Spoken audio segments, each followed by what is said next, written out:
this, and it's a straight question I think a lot of people are asking, because you've been in this position, right? And you've been equally offended. On the receiving end of that question. Is there a qualitative difference between somebody perhaps innocently saying to you, out of interest, if you have one parent is white, one parent is black, you know, what colour could your baby be? Let me finish.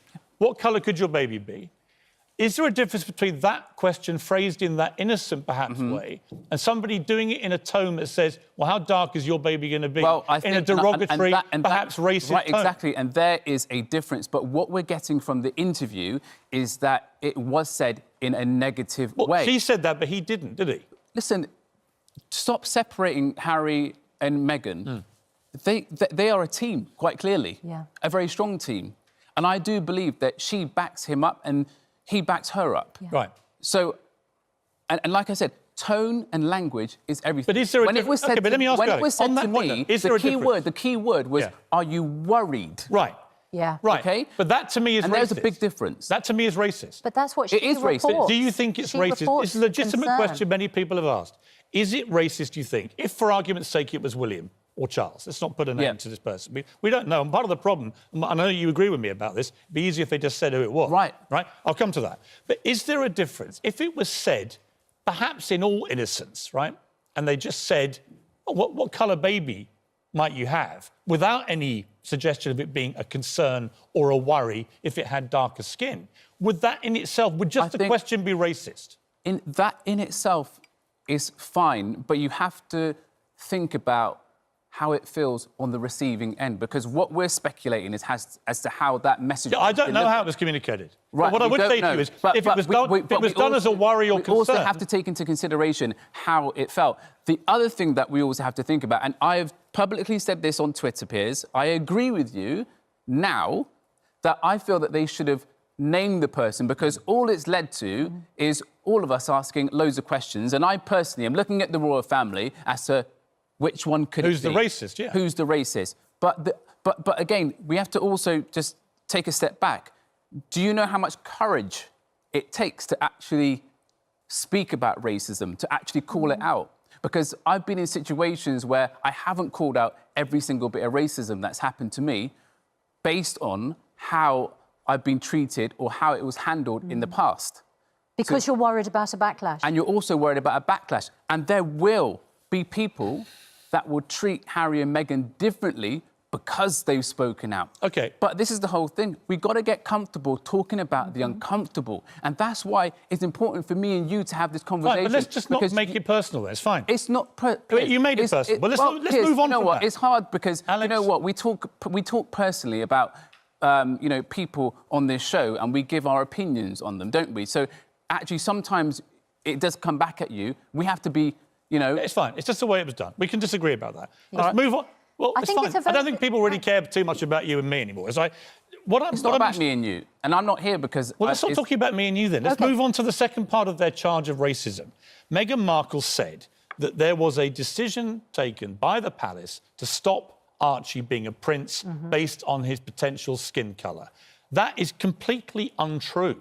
That's just not true. Now, the damaging effect of that, plus whatever may have been said to Harry, and we don't know what it was or the context, and we don't know who said it, but it was those two things have detonated, as you know, a racially charged bomb at the palace, which is almost impossible for them to refute because they don't talk in public about this kind of thing, and people aren't probably going to believe them even if they do now. But that's what concerns me, is that the first part of that allegation, we don't know any of the details or who said it or how they said it, and the second one is completely untrue. Meghan just got it wrong. Archie hasn't been prevented from being a prince because of his skin colour, and that's been now believed by Americans on national television there, and that is damaging. But again, do you know what? It's their lived experience, and... No, it's not true. Well, look, Piers, it's their lived experience, and again, this is where the confusion comes in. You know, how do you sometimes identify covert racism? It's actually quite hard because it's not there for But you. Alex, on that one, it's not true. I know, There's no covert racism. But Piers, what you're saying is there are facts. Right. And what Alex is saying is there is an experience and a perception of those facts that you only appreciate when you're in that situation. No, I'm sorry. On that second part, on the first part, I agree. If it turns out, let me make it crystal clear where I stand on this. If it turns out that a senior member of the royal family, a future king perhaps of this country, we don't know who it is. I don't want to cast... The aspersions are being cast because they won't say. But they have eliminated the Queen and Prince Philip. So they've gone halfway, which I think is incredibly unfair on the ones who are left. But say it is a future king that said this in a derogatory way. We can't have a racist king. We can't. So that, to me, would be racism. If it was said derogatory... But the second part of the charge, that Archie has been banned from being a prince because of his skin colour, is just untrue. It's nothing to do with racism. The fact itself on which he's based that claim is not true.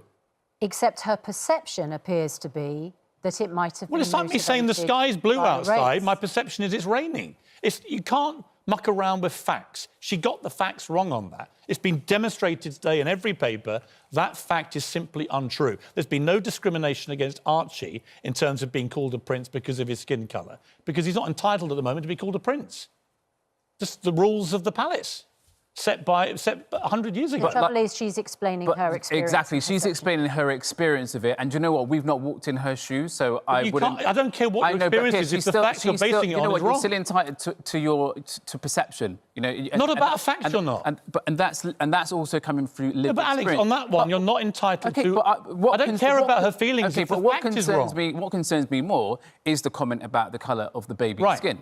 Right. Okay. We all feel passionate about different things. Yeah. Okay. We've not even spoken about the mental health and all of that. Well, we're coming to that. Well, we'll come to that. But it's really important that we have these conversations, because what I've noticed on Twitter, particularly over the last few days, is that this interview and what's happening with the royal family, the ripple effect is huge. Huge. To the point where me and you are on here, and we feel so passionately about it, and it's great. I genuinely feel... And I want to talk about it, and I do feel as though, of course, if we find out who it is, I'm sure, you will be right behind me, and I'll be right behind you, talking about how wrong it is and how, No question. No question whatsoever. But what I find is that people don't always want to accept that it's a possibility that something like this has happened. And this is the thing with racism, right?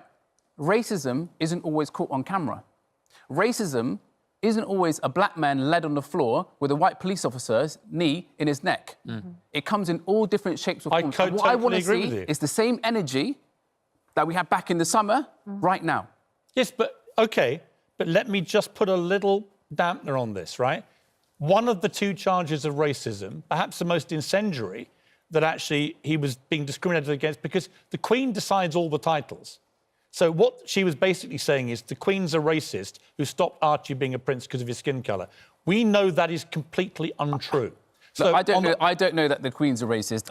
I would like to think that the Queen is not a racist. Right. I don't think she is a racist. My point is this. Okay, but he's obviously got a difficult relationship. No, but Alex, this is no ordinary family, Piers, because I know. as we heard from the. But Alex, do you yesterday, accept on that point Meghan just got it wrong? Like I said, I am not an expert on royal protocols. Right. I am not an expert. But the experts who are have all said unanimously. They've all said, but again, they've said something different. Piers, I haven't said something different. I'm happy to listen to both sides. Well, they feel a certain way. They feel that Archie hasn't been given a title because of the colour of his skin. Prince William... We know that's not true. Well, hang on a moment. So Prince... But you don't know that it's not true. We do. No, think about it. Can we just talk about this particular fact? If we think about the possibility that what they're saying is true and that they were worried about how dark Archie would be, it's also a possibility that they might not want him to be a prince. They might not want him to have a title. And the thing is, shock horror, these things happen in life. Unfortunately, this is the way it goes sometimes. Everyone's acting like they're fully surprised. I can't say that I'm fully surprised to hear these allegations, and it is important to realise that sometimes, you know what? We don't even know we've got these problems in our family. You might have an all-white family, and one day someone of colour walks in. I would love that. And you find out... I know, I would love that. Christian Goddard yesterday said to me, wait until one of your sons marries a black woman. I was like, I would love that. And do you know what, Piers? I wouldn't be surprised if one of your sons brought home a woman of colour. And what part of your knowledge of me would think I wouldn't embrace and welcome? Piers, but the thing is, I'm not saying... That's what I'm saying. We have conversations on the show. We have conversations off the show, OK? And I don't feel that you are a racist. I'm sorry. And if people say to me, Piers Morgan, I will 100% say... I don't have a racist bone in my body. But because I'm judging you on my experience of you, and my experience of you is not that. Right. OK. But that's why I just feel as though the stance that you were taking on it yesterday was so strong. I just feel that it was slightly clouded by the fact that you've had an experience with her, and actually what this is really about is the fact that you don't like Meghan Markle, and that's OK. You know what? And it's OK that Meghan Markle might not be perfect. All that did, it's and let me okay just that stress she might again, be a little bit difficult. I did not know her that well. All it did was inform me that she has a bit of a streak in her where she cuts people out of her life when she moves on. That's fine. She's entitled to... Welcome back to Royal Sussex Squad, where we bring you the real, unfiltered truth about Prince Harry and Meghan Markle. The media's obsession with tearing down this couple is at an all-time high, but we're here to call out the nonsense and set the record straight. Today, we're diving into the latest desperate attempt by the British press to smear the Sussexes while conveniently ignoring the real scandals happening within the monarchy. Buckle up, squad. Once again, the tabloids and so-called royal experts have launched a full-scale attack on Harry and Meghan. Why? Because they continue to live their lives with dignity, away from the toxicity of the royal institution. This time, the British press is spinning ridiculous narratives about Meghan's business ventures and Harry's upcoming projects, twisting every success into a controversy. Let's talk about hypocrisy for a second. The same people who criticised Meghan for working are now suddenly upset that she dares to create something outside the royal system. Meanwhile, they celebrate Kate and William for doing the absolute bare minimum. Where's the outrage for Prince Andrew's continued protection within the royal fold? Where's the scrutiny on the financial dealings of the monarchy? Oh, that's right, attacking a successful black woman is their priority.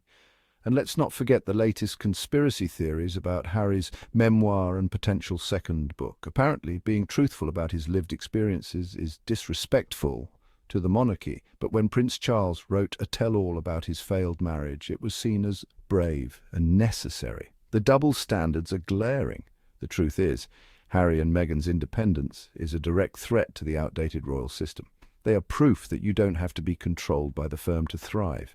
Their success outside of the monarchy's grip exposes just how unnecessary and antiquated that institution really is. That's why they are constantly targeted, because they refuse to play by the old oppressive rules. So, let's be clear. Harry and Meghan are not the problem. The problem is a monarchy and a media machine so desperate to hold on to power that they will do anything to destroy those who dare to challenge them. But guess what? The Sussexes are still standing, they are thriving, and no amount of tabloid lies or royal smear campaigns will change that. That's it for today's episode of Royal Sussex Squad. Don't forget to like, comment and subscribe for more truth bombs about the royal circus. Until next time, stay loud, stay proud and keep supporting Harry and Meghan.